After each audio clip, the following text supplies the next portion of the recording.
Épisode 3 de Renaître au milieu du chaos. Aujourd'hui, on parle de positivisme. Bienvenue dans le podcast qui t'aide à retrouver ton équilibre au cœur du tumulte quotidien. En tant que femme au milieu des différents rôles qu'on remplit, il peut être facile de s'oublier.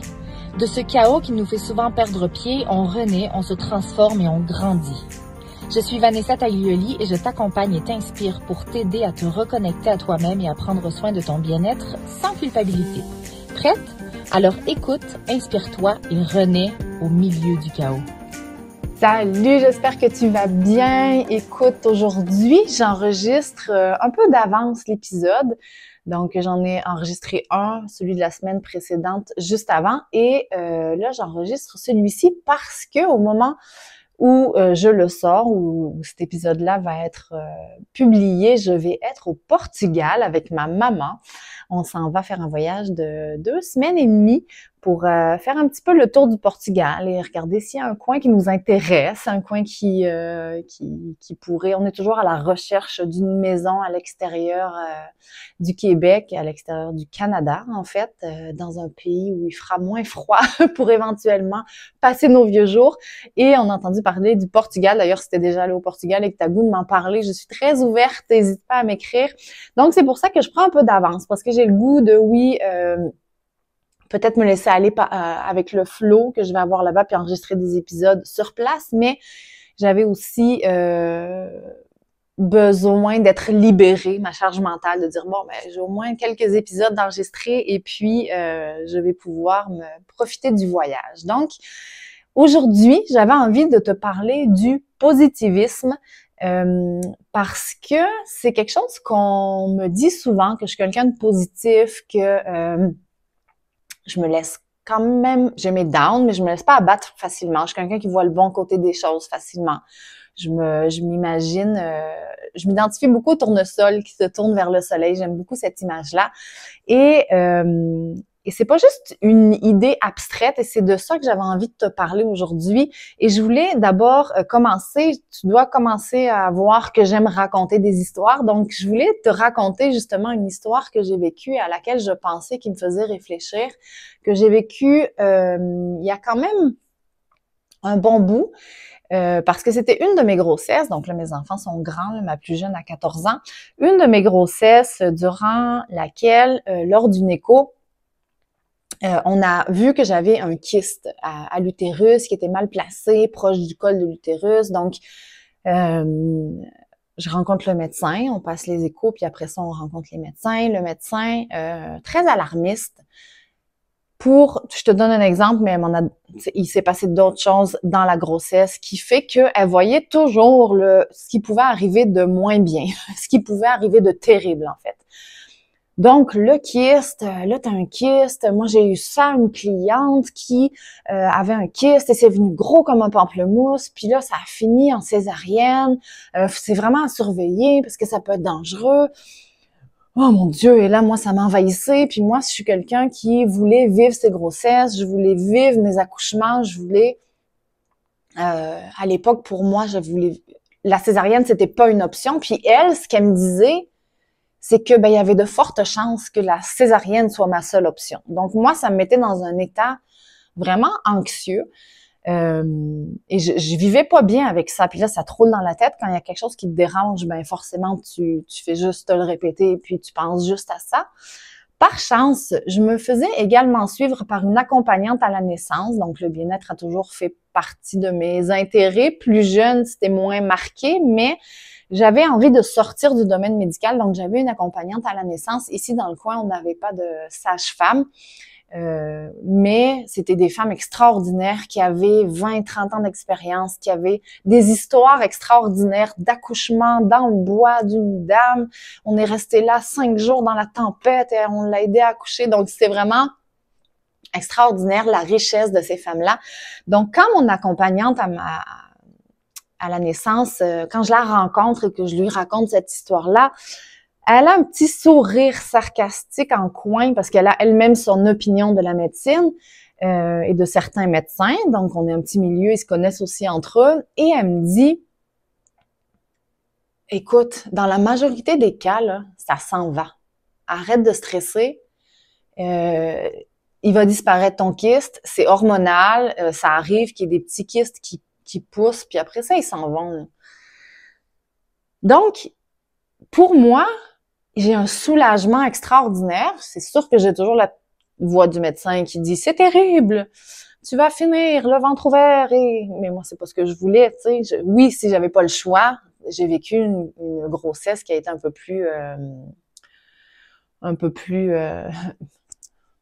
touchée, si on veut, et j'ai failli finir en salle d'opération. Je veux dire, c'est sûr que choisir entre la vie et la mort, je vais choisir la vie, mais idéalement, je voulais vivre mes accouchements de manière naturelle. Donc, ça me dérangeait, j'étais jeune en plus, ça me stressait, et avec l'accompagnante à la naissance, ben j'avais pas. Elle était venue apaiser ça et elle m'a fait un ancrage d'une naissance qui allait être positive. Donc, ça a vraiment changé mon mindset. Dans un premier cas, avec mon médecin, je voyais le stress, les complications et c'est ça que j'étais en train d'intégrer et de programmer dans mon corps et dans mon cerveau. Et dans le deuxième cas, il y avait quelqu'un qui me disait « Relax, c'est rien, tu vas voir, ça va partir. » OK? Et c'est toute l'importance du mental que je voulais t'amener aujourd'hui. Et le fait de se concentrer sur le positif, sur des issues positives, dans mon cas, d'accepter mes peurs sans les laisser me définir, ça a vraiment modifié mon expérience de la grossesse et de l'accouchement. Et, écoute, je peux te dire comment ça s'est terminé. Mon accompagnante à la naissance avait raison. Échographie suivante, le kyste avait totalement disparu. Il n'y avait plus rien, OK? Donc, j'ai pas eu de césarienne. Mon accouchement a été vraiment une belle expérience. Mais ça m'a questionnée sur... Puis je la comprends, le médecin, tu sais, de dire, bon, mais moi, je me protège, j'ai besoin de te dire que ça peut arriver. Mais elle était vraiment dans un extrême, là, de... ça va être catastrophique, tu sais, me raconter, là, justement, l'expérience de sa cliente, et mon Dieu, OK? Et donc, de me questionner sur l'importance de l'optimisme, de comment on voit la vie et l'impact que ça a et l'impact que je vois que ça a dans ma vie, mais l'impact du négativisme sur d'autres personnes, c'est fou. Comment on peut avoir des vies totalement différentes juste parce qu'on pense différemment. Et c'est un pouvoir puissant, le positivisme, OK? D'avoir une mentalité positive, ça te permet d'abord une meilleure gestion du stress et d'avoir le contrôle sur la situation, d'avoir le sentiment d'avoir le contrôle sur la situation, même quand tu es face à l'incertitude. Quand tu es négatif, tu as plus tendance à accepter ce qui arrive, puis à dire ben c'est la vie, ben j'y peux rien. Mais quand tu es positif, ben non, tu comme ben non, mais ça va s'arranger et tu vas poser les actes même si c'est inconscient pour que la situation s'arrange. Donc ça a vraiment un impact extraordinaire dans ton quotidien. Je ne te dis pas de nier tes émotions. C'est pas le point, OK? On a des émotions, on doit les accueillir. Les émotions, c'est des signaux d'alarme, donc on les entend, on les accepte, on les accueille, mais après ça, on passe à autre chose. Moi, je dis, OK, la situation est telle qu'elle est comme ça, il se passe ça en ce moment, maintenant, je fais quoi? OK? Donc, je prends le temps d'accueillir. On veut pas faire du déni, on veut pas dire non, non, je suis pas triste, non, non, ça arrive, OK? Mais après ça, je la vis, je l'ai vécu, je reste pas là-dedans, là. On sort de là et on passe à autre chose. Et c'est de la résilience aussi, hein? C'est ça la résilience. C'est que malgré ce que tu as affronté, ben, tu es capable de passer à autre chose. Et ça fait de toi, ça te donne un mindset positif quand tu es capable de te servir d'épreuves et de défis pour t'élever plutôt que de t'effondrer. Et donc, c'est ça, accepter tes émotions sans les laisser définir ton avenir. Il y a des études, il y a plein d'études qui ont été faites là-dessus, puis j'aime beaucoup regarder les études scientifiques parce que, ben, ça parle, hein. Et il y a une étude de Harvard en 2015 qui a démontré que la pensée positive permet d'améliorer le système immunitaire et de diminuer les risques cardiovasculaires. Donc, ça a vraiment un impact sur ta santé. Aussi, quand tu as quand tu as une bonne résilience, ça se dit pas une mauvaise résilience, mais quand tu fais preuve de résilience, tu as une meilleure récupération après des événements stressants. Ça peut être une perte, ça peut être une maladie, ça peut être donc un événement stressant. Et il y a bon, je vais t'en citer une autre, OK, parce que j'aime bien ça. L'étude de l'Université de Pennsylvanie qui a démontré que l'optimisme prolonge la durée de vie, c'est fou, là, hein, et améliore la santé mentale. Donc, tu vas vivre plus vieux, plus vieille si si t'as une bonne, une attitude positive, en fait. Et je ne sais pas si tu as déjà entendu parler, ça fait plusieurs fois que j'en entends parler récemment. Il y a une étude, je crois que c'est dans les années 90, où on a pris deux groupes de personnes, un groupe qui se considérait chanceux et un groupe qui se considérait malchanceux. Et on les a fait marcher sur un trottoir sur lequel on avait mis un billet, OK? Et les personnes malchanceuses marchaient sur le trottoir et ne voyaient pas le billet. Et les personnes chanceuses trouvaient toutes le billet d'argent qu'on avait mis par terre. Et ce que ça démontre, en fait, c'est que ta façon de voir les choses va influencer ta vie. Quand on est en mode « je suis malchanceux », ben on va marcher, puis ben, c'est ma vie, puis on subit sa vie, puis on se laisse aller, puis on prend pas de décision. Et ils sont aperçus que les gens qui se considéraient chanceux, eux, ben ils regardaient partout parce qu'ils sont prêts à saisir les opportunités, tu comprends? Donc, ça démontre en fait que le concept de chance ou de malchance n'existe pas. C'est ce qui est entre tes deux oreilles qui fait que tu vas être chanceux, entre guillemets, ou malchanceux. Et ça parle beaucoup. Donc, ce que je voulais t'amener, c'est ça, c'est le mindset. Ton mindset va définir ce qui va t'arriver dans la vie, pas parce que ça vient à toi, mais parce que toi, tu vas être capable de voir les opportunités. Et ça rejoint ce que je disais tantôt, donc, d'avoir un mindset positif, c'est de se mettre en mode solution, puis de dire, ben c'est pas grave, ça va passer, puis effectivement, ça passe, puis on trouve une solution, puis on passe à autre chose. Fait que j'avais envie, encore une fois, de te partager quelques conseils pour améliorer ton optimisme, en fait, et ta manière de voir les choses, OK? Déjà, ben, changer la perception que tu as des défis qui se présentent dans ta vie.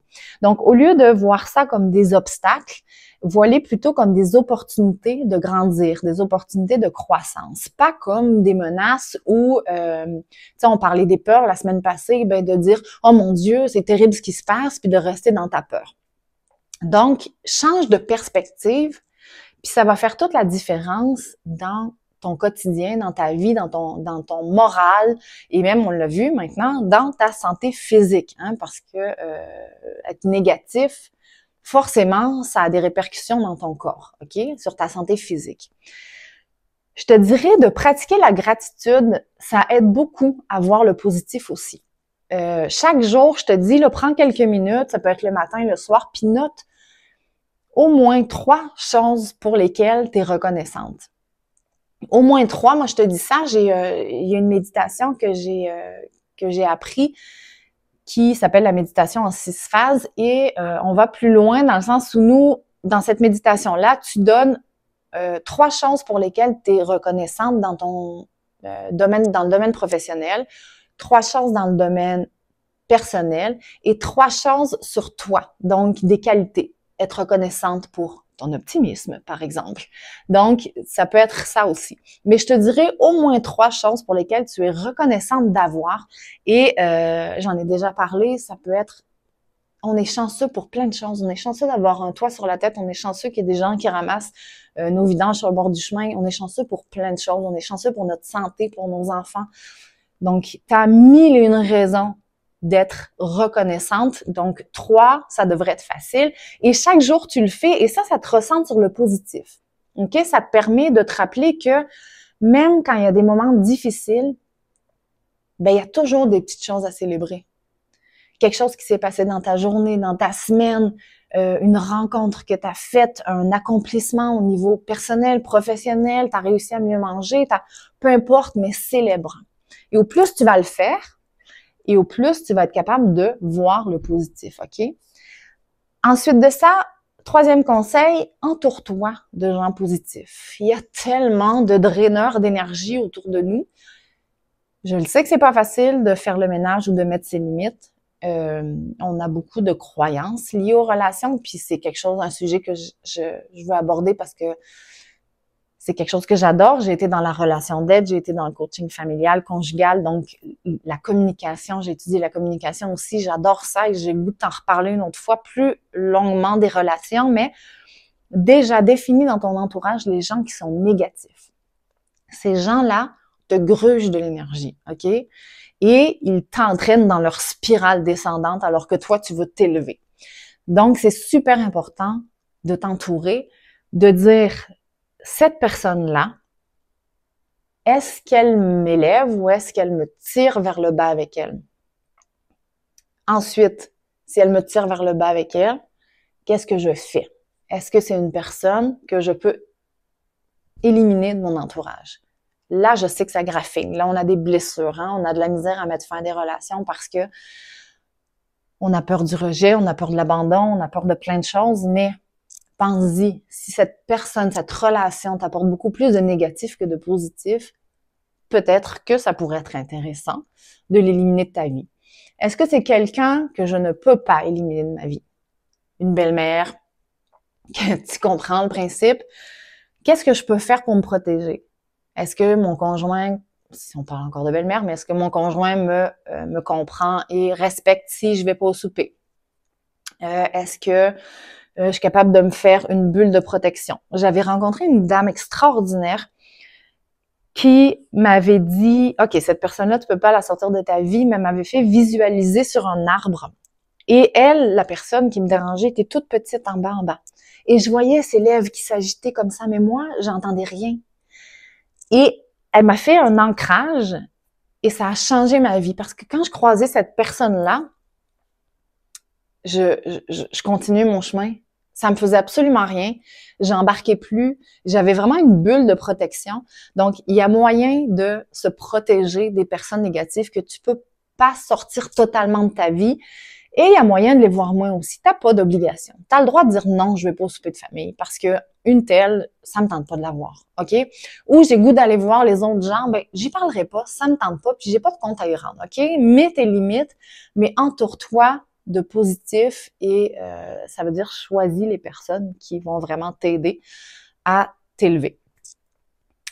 Ensuite, un autre conseil que j'ai envie de te donner, c'est d'accepter tes émotions sans jugement. On en a parlé tantôt. Le positivisme, là, c'est pas là, tu sais, on en a vu là, des mouvements là où tout doit être beau tout le temps.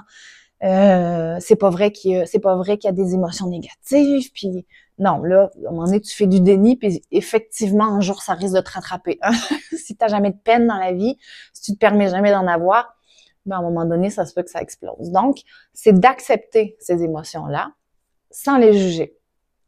C'est normal d'avoir peur, c'est normal d'être stressé, c'est normal d'être frustré, c'est normal d'être triste, OK? Mais, donc, vis ces émotions-là quand elles arrivent, décortique, tu peux voir d'où ça vient. Je parlais la semaine passée des peurs. Ben, regarde d'où ça vient. Prends le temps de t'arrêter. Moi, ça m'est arrivé de me laisser envahir par une émotion, puis je savais pas d'où elle venait. Puis là, je prends maintenant le réflexe de faire, OK, wow, qu'est-ce qui s'est passé juste avant? Et là, ah oui, j'ai entendu ça, puis c'est venu me bouleverser, mais j'avais pas pris le temps de m'arrêter. Ah, OK, mais juste de faire ça, souvent, l'émotion disparaît. Au lieu de la traîner toute la journée sans savoir pourquoi elle est là, OK? Donc, accepte ces émotions-là, prends le temps de les accueillir, prends le temps de les analyser juste pour voir d'où ça vient parce que c'est pas tombé du ciel. Et ensuite, ben, OK, on passe à autre chose. OK, si l'émotion, j'en ai pris conscience, je sais d'où elle vient, elle est encore là. OK, mais qu'est-ce que je peux faire pour me sentir bien? Est-ce que je dois parler à quelqu'un parce qu'il m'a dit quelque chose qui m'a blessée? Est-ce que j'ai besoin de prendre soin de moi? Je vais aller lire un bon livre. Mais passe à autre chose, OK? Ne reste pas avec cette émotion-là négative. C'est ça la différence. C'est pas du positivisme à outrance. C'est juste de pas se laisser mener par nos émotions négatives puis de ressasser toujours les mêmes choses. T'en as sûrement autour de toi des gens. Ça fait 15 ans que t'es connu, là. Puis ça fait 15 ans que c'est la même histoire, là. Ça marche pas dans mes relations. Je suis pas capable de... tu comprends, ils sont pas en mode action. C'est comme, ben là, à la job, ça va pas. Oui, OK. Donc, t'en as des gens qui ressassent. C'est pas ça que tu veux, OK? Oui, ça se peut, c'est triste, t'as perdu ta job. Mais là, reviens-en, ça fait 6 ans, là. Fait que tu vois un peu, je caricature, là, mais il y en a que Moi, ça fait 20 ans que j'entends, puis c'est toujours la même affaire. Là. Ça fait 20 ans qu'ils sont fatigués. Là. Moi, j'ai rencontré une personne, je l'ai dit à la blague, je suis comme, elle est née, puis elle avait déjà 95 ans. Là. Tu comprends, il y en a qui sont comme ça. Là. Donc, accepte tes émotions sans les juger. Tu as le droit de ressentir cette émotion-là, OK? Commence pas à dire, ben ouais, on t'est triste pour ça. Non, ça m'a blessée. Je vais essayer de comprendre pourquoi ça m'a blessée. J'ai le droit de ressentir cette émotion-là. Mais voilà, on passe à autre chose. Le dernier conseil que je te donnerais, c'est de pratiquer la pleine conscience. Ça, c'est plus difficile. Pour moi-même, c'est un défi. Mais je te le partage quand même parce que c'est quelque chose que j'essaie de travailler le moment présent. Pourquoi c'est un défi? Parce qu'on est toujours dans l'action. On est toujours dans le go, on téléphone, go, on va écouter quelque chose. On ne fait jamais rien. Je sais pas si t'as remarqué.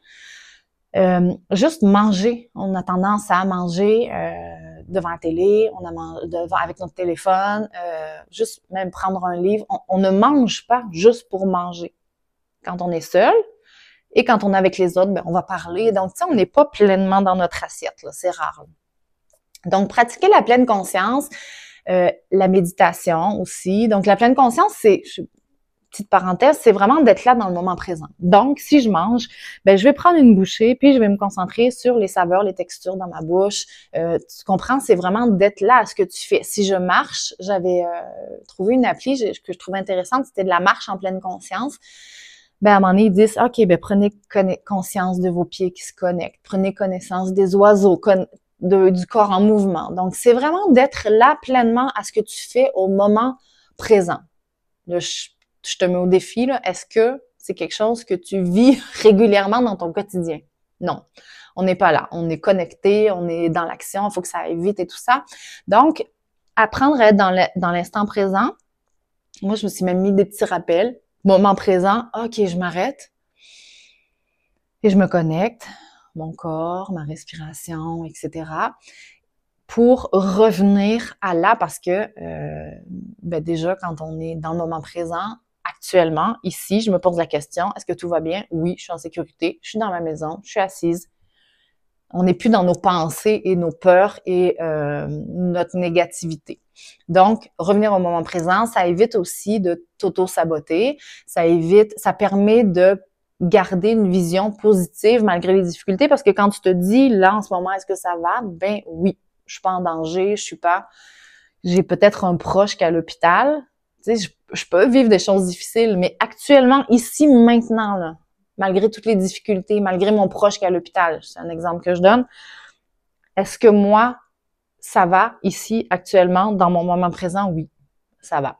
Fait que des fois, c'est difficile, mais ça permet de voir le positif. Voilà, donc, je voulais te parler aujourd'hui de ça parce que j'avais fait une entrevue aussi, donné une entrevue pour un podcast et la fille elle était comme moi, tu sais, on était comme positif, ça va bien, de l'énergie. Tu sais, moi, j'ai dû faire un peu l'inverse parce qu'à un moment donné, c'était trop. Les gens, comment ça va? Moi, c'était ça va bien, mais en fait, ça allait pas du tout. Tu sais, moi, j'ai appris plus j'apprends plus à montrer ma vulnérabilité puis à dire des fois ça va pas parce qu'on a le droit de dire que ça va pas. Mais il y a une différence en dire ça va jamais, je suis tout le temps fatiguée ou, tu sais, bon. Donc, tu comprends, mais ça a vraiment c'est super puissant. Et ça va tellement te permettre de te réaliser parce que quand tu es dans le positif, on l'a vu, tu vois les opportunités au lieu d'être dans le négatif puis de voir tout ce qui va mal puis de te maintenir là-dedans. Donc, faut que tu puisses croire en toi, croire que ça va bien, croire que ça peut aller mieux. Sinon, ça pourra jamais changer. Fait que je voulais juste te répéter brièvement mes 5 petits conseils. Change ta perception des défis. Donc, ce qui te présente à toi, change la manière dont tu le vois. Vois ça comme des opportunités de grandir et non un drame épouvantable qui t'arrive et tu es donc une victime. Pratique la gratitude. Tu as 1001 raisons. Non, tu as des millions de raisons d'être reconnaissante. Donc, chaque jour, prends le temps de les écrire. Entoure-toi de gens positifs, fais le ménage de tes relations. Je sais que ça peut être difficile, mais tu peux, je te le dis souvent, te faire aider. D'ailleurs, je peux t'accompagner. Tu as besoin de mettre des limites ou quoi, ben n'hésite pas. Hein, je travaille dans le bien-être holistique et les relations, c'est ma passion. Donc, je peux t'aider aussi à mettre des limites avec des gens ou à savoir comment on deal avec telle situation. Ensuite, accepte tes émotions sans jugement, accueille-les, vis-les, ne te juge pas, tu as le droit de les vivre et ensuite passe à autre chose. Et finalement, pratique la pleine conscience. Prends le temps, ne serait-ce qu'une minute à la fois, 1 minute par jour, de tout arrêter et de te recentrer, de te reconnecter à ton corps. Tu peux prendre le temps d'écouter les sons ambiants, mais de juste revenir à l'instant présent. Donc, je t'invite à réfléchir maintenant pour travailler ton positivisme. Quelle est la première étape que tu pourrais faire? Quel est le premier conseil que tu pourrais appliquer? Donc, tu peux venir échanger avec moi. Ça me fait toujours plaisir de voir comment tu évolues. Et c'est toi qui as la clé, OK? La force, là, la force est en toi. C'est toi qui l'as. Et écoute, c'est ça. Je vais terminer ainsi. Je suis vraiment convaincue de pouvoir faire la différence dans la vie des gens et le positivisme fait partie du bien-être, OK? Tu peux pas prendre ta santé physique en main, t'entraîner et bien manger sans travailler ton mindset, OK? Il va te manquer quelque chose. Donc, et en fait, travailler le positivisme, c'est aussi dire je suis capable et te mettre en action, à l'inverse. C'est comme ça que je travaille. Travailler ici avant de travailler le reste. Parce que ça va être très dur de vouloir apporter des changements, par exemple, au niveau de la santé physique, si t'es pas prêt entre les deux oreilles. Et le positivisme te permet ça, te permet de dire, oui, je suis capable. Hein, on l'a vu, ça ouvre des portes au lieu d'enfermer. Voilà, je te souhaite une belle fin de journée et on se retrouve au prochain épisode. Ciao! Si cet épisode t'a plu, abonne-toi, laisse un 5 étoiles ou prends quelques secondes pour rédiger un avis sur ton application de podcast préférée. C'est grâce à toi que je vais pouvoir faire rayonner le podcast. Merci 1000 fois.